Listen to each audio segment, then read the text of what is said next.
There's a factory in Ohio that pays its workers $14 an hour. Down the street, there's an identical factory doing identical work. It pays $17, same town, same cost of living, same job requirements. The difference isn't productivity, it isn't skill. It's something economists have known for over a century, but most people never think about. And understanding it changes everything about how you see your paycheck.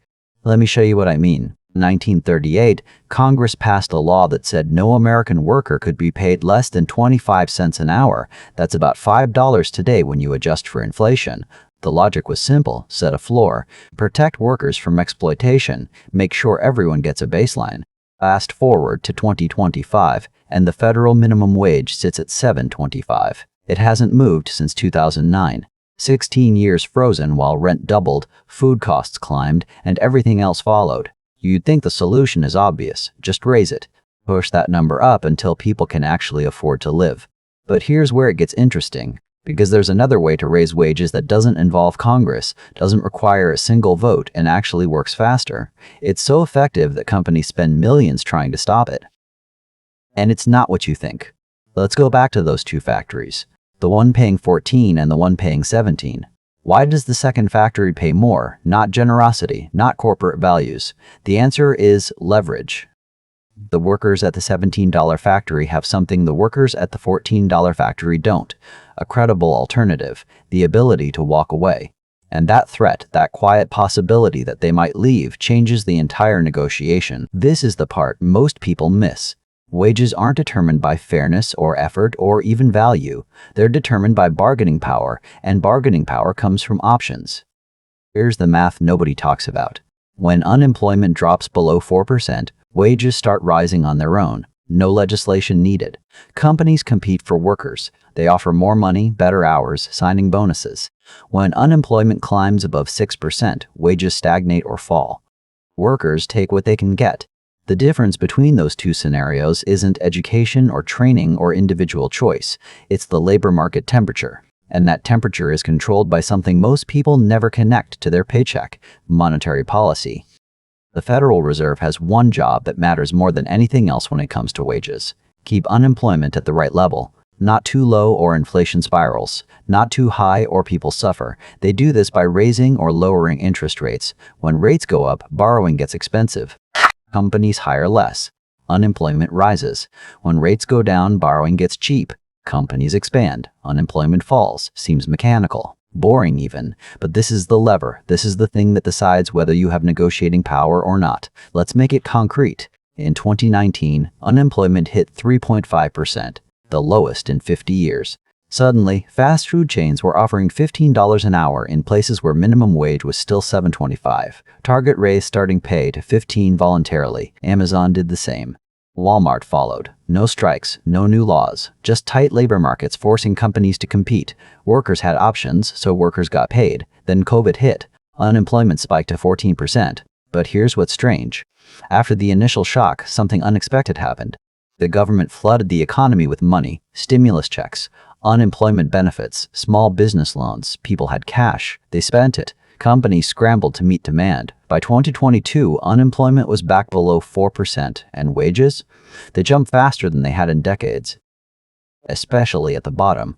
The lowest paid workers saw the biggest percentage gains, not because they worked harder, because they suddenly had leverage.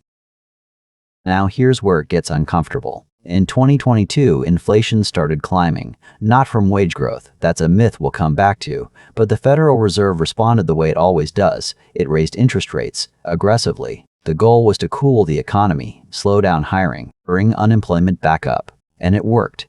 By mid-2023, job openings were falling. Layoffs were creeping up. Wage growth started to slow. This wasn't an accident. This was policy. The Fed openly stated its intention to soften labor markets. Translation: reduce worker bargaining power, because from their perspective, too much leverage leads to inflation. Workers demand higher wages. Companies raise prices. Prices go up. Workers demand even higher wages. The spiral continues. But let's check that logic. Between 2020 and 2023, corporate profit margins hit record highs, not in absolute dollars, in margins, meaning companies weren't just making more money because they were selling more. They were charging more relative to their costs, a lot more. When you look at what actually drove inflation, corporate pricing power explains more of it than wage growth does. Workers got a raise, but shareholders got a windfall. Yet when it came time to cool things down, whose leverage got cut? Not capital, labor. This brings us to the real question. If tight labor markets raise wages faster and more effectively than legislation, why don't we just keep them tight? Why not target 3% unemployment instead of 4 or 5? The answer you'll hear from economists is inflation. If unemployment drops too low for too long, prices spiral out of control. But here's the thing, that 3% threshold isn't natural law, it's a policy choice, a calculation that weighs the risk of inflation against the reality of low wages. And historically, that calculation has favored creditors and asset holders over workers. Because inflation erodes debt, it punishes savings. It hurts people with money. But high unemployment? That hurts people without it? Think about what this means. The most powerful tool for raising wages is deliberately kept out of reach because using it might inconvenience the already comfortable. You can argue about whether that's fair, but you can't argue about whether it's real. The setup is explicit. Central banks around the world target a natural rate of unemployment. They call it NAIRU, non-accelerating inflation rate of unemployment. It's the level where wages can rise without triggering runaway inflation. Right now, the Fed estimates that rate is around 4%, which means roughly 6 million Americans are expected to remain unemployed at any given time to keep the system stable. Not because there's no work for them, because their joblessness keeps everyone else's wages in check. Now compare that to the minimum wage debate. Raising the federal minimum to $15 an hour would affect roughly 17 million workers directly, another 10 million indirectly through wage compression. It's a big number, but it's also a one-time adjustment, and it only applies to the lowest earners. Tight labor markets raise wages across the board, for everyone, continuously, as long as they stay tight. A $15 minimum wage is a step. A 3% unemployment target is a fundamentally different economy. So why don't we hear about this? Now, why isn't monetary policy at the center of every conversation about low wages? Because it's complicated, it's abstract, and honestly, most people don't realize the connection exists. Minimum wage is easy to understand. You set a number, everyone below it gets a raise. Monetary policy is indirect, probabilistic. It doesn't feel like something you can control, but here's the irony. The people who do understand this, the economists, the policymakers, the investors, they pay very close attention. They watch unemployment numbers like hawks. They know exactly what's at stake. And when labor markets start getting too tight, when workers start gaining too much leverage, they act. They raise rates. They talk about cooling demand. They frame it as protecting the economy, and maybe it is, but it's also protecting a specific distribution of power. Let's zoom out. The last 40 years in America have been defined by weak labor and strong capital. Union membership collapsed. Real wages stagnated for decades. Corporate profits soared. Wealth concentrated at the top. This wasn't random. It was the result of choices, globalization, automation, tax policy, but also monetary policy.